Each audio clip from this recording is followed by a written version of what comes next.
Hello everyone, आज है 25 मई और आज इस वीडियो में हम बात करने जा रहे हैं हाथवे केबल के बारे में। देखिए, हाथवे का जो शेयर है 25 रुपए के करीब ट्रेड कर रहा है।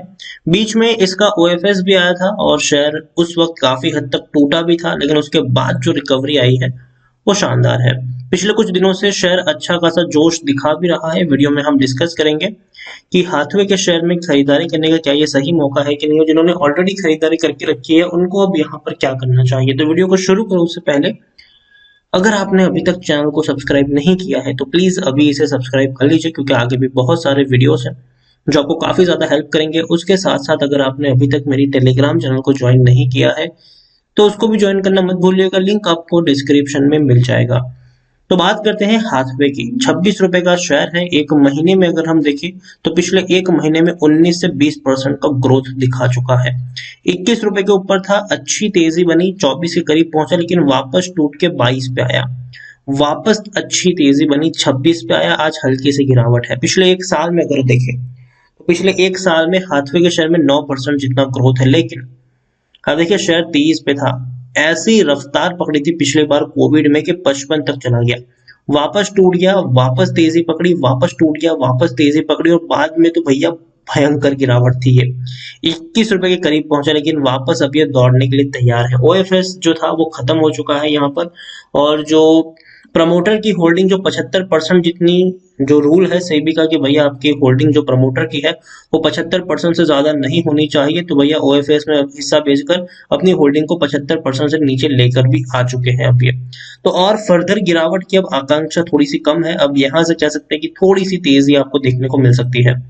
स्मॉल कैप शेयर है, 4,680 करोड़ के आसपास का मार्केट कैप है। एनएससी में देखें तो तकरीबन 80 लाख के अराउंड का इसका वॉल्यूम ट्रेड है। शेयर होल्डिंग की मैं बात करूं तो मार्च के अकॉर्डिंग 86.61% की होल्डिंग है, लेकिन हम सब जानते हैं कि पिछले 2 महीने में इनका ओएफएस आया था, और मतलब अब कैसे कि जून क्वार्टर में ओएफएस इनका आया था, और अब जब जून क्वार्टर में इनके अपडेट शेयर होल्डिंग पैटर्न दिखेंगे तब आपको 75% से कम की होल्डिंग नजर आएगी। 3.28% की होल्डिंग एफआईएस के पास है। म्यूचुअल फंड भैया बड़ी खरीदारी करी है, 4.36% की होल्डिंग है, और 0.12% की होल्डिंग इंश्योरेंस कंपनी के पास है। देखिए, प्रमोटर यहाँ पर रिलायंस जियो है। हालांकि जियो की अगर हम बात करें 37.93% की holding Jio content distribution holding private limited के पास है। अब आप ये बोलेंगे कि भैया प्रमोटर होल्डिंग तो 86% है, अब जियो की 37 तो बाकी की किन लोगों के पास है। देखिए, जियो के अंडर में ही 3-4 कंपनियां बनी हुई है। जैसा कि अगर मैं आपको चीजें दिखाने की कोशिश करूं तो देखिए, जो ओएफएस आया था और उसमें अगर देखें तो जियो की जो होल्डिंग है यहाँ पर वो काफी ज्यादा है।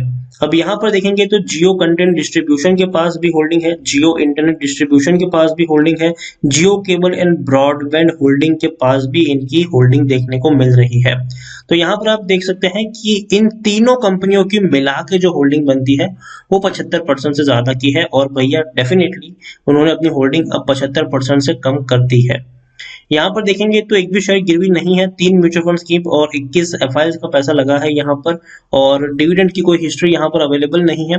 देखिए, मुकेश अंबानी जी का जो पहले प्लान था वो यही था कि हाथवे केबल, उसके अलावा नेटवर्क 18, टीवी 18 और डेन नेटवर्क, इन चारों कंपनियों को मिलाकर एक कॉमन कंपनी बनाने का इनका प्लान था। लेकिन बाद में अब वो प्लान दूर हो चुका है, कह सकते हैं अभी ये कैंसिल हो चुका है कि जी नहीं, कॉमन कंपनी अब नहीं बनेगी। अब सारी कंपनी इंडिविजुअली काम करेगी। कब कॉमन कंपनी बनाएंगे वो उसके बारे में बाद में सोचा जाएगा। तो उनकी इस अनाउंसमेंट के बाद टीवी 18 बहुत तेजी से दौड़ना शुरू कर दिया। देखिए, एक महीने में टीवी 18 के शेयर में 21% का ग्रोथ इसने दिखा दिया है। इतनी बड़ी तेजी ये दिखा चुका है पिछले कुछ दिनों में टीवी 18 की मैं बात करने जाऊं तो।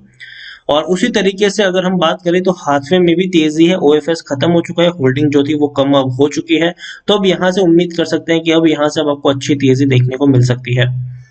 हाथवे के बारे में अगर हम देखें, टेक्निकल रेटिंग अभी भी शानदार है, तेजी के संकेत है, यहाँ से और ऊपर तक शेयर जा सकता है। और कंपनी जिस सेक्टर से बिलोंग करती है, इंटरनेट वाला जो सेगमेंट है इनका, वो वाकई में काफी स्ट्रांग है, पावरफुल है, और आने वाले समय में ये सेगमेंट और बढ़ता जाएगा।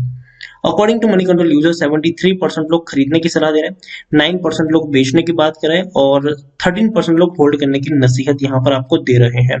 जैसे कि मैंने आपको बताया था कि ओएफएस के वक्त काफी सारी जो होल्डिंग है वो यहाँ पर बेची गई थी, और बड़ी क्वांटिटी में अपनी होल्डिंग को प्रमोटर ने कम किया था।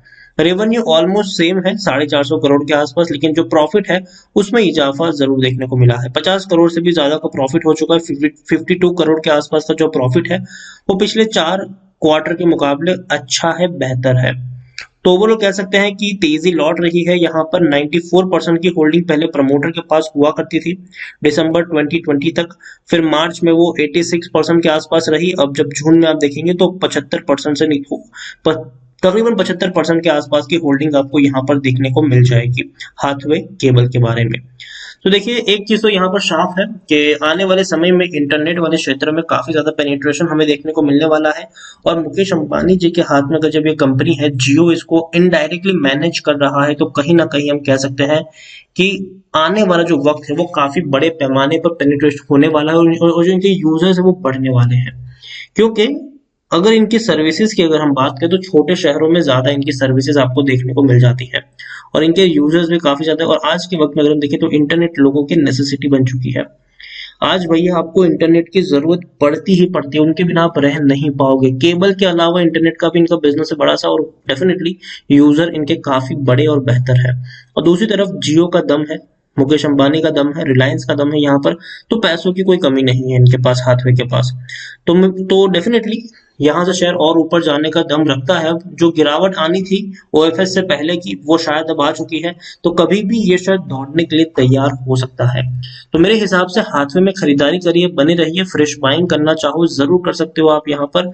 और लॉन्ग टर्म में मुझे लगता है कि जो 25 रुपए का शेयर है वो आराम से आपको 35 या 40 रुपए के आसपास ट्रेड करता हुआ नजर आ जाएगा। लेकिन एक चीज कहना चाहूंगा, अगर आप फ्रेश बाइंग करते हैं यहाँ पर तो किसी एक प्राइस पे बहुत सारे शेयर्स मत खरीदना, टुकड़ों में खरीदारी करोगे तो ज्यादा फायदे में रहोगी। जैसे कि अगर मान लीजिए आपको 1000 शेयर खरीदने हैं तो पहले 200 खरीदे, वेट करें गिरावट है और क्वांटिटी ऐड करें, वेट करें गिरावट है और क्वांटिटी ऐड करें।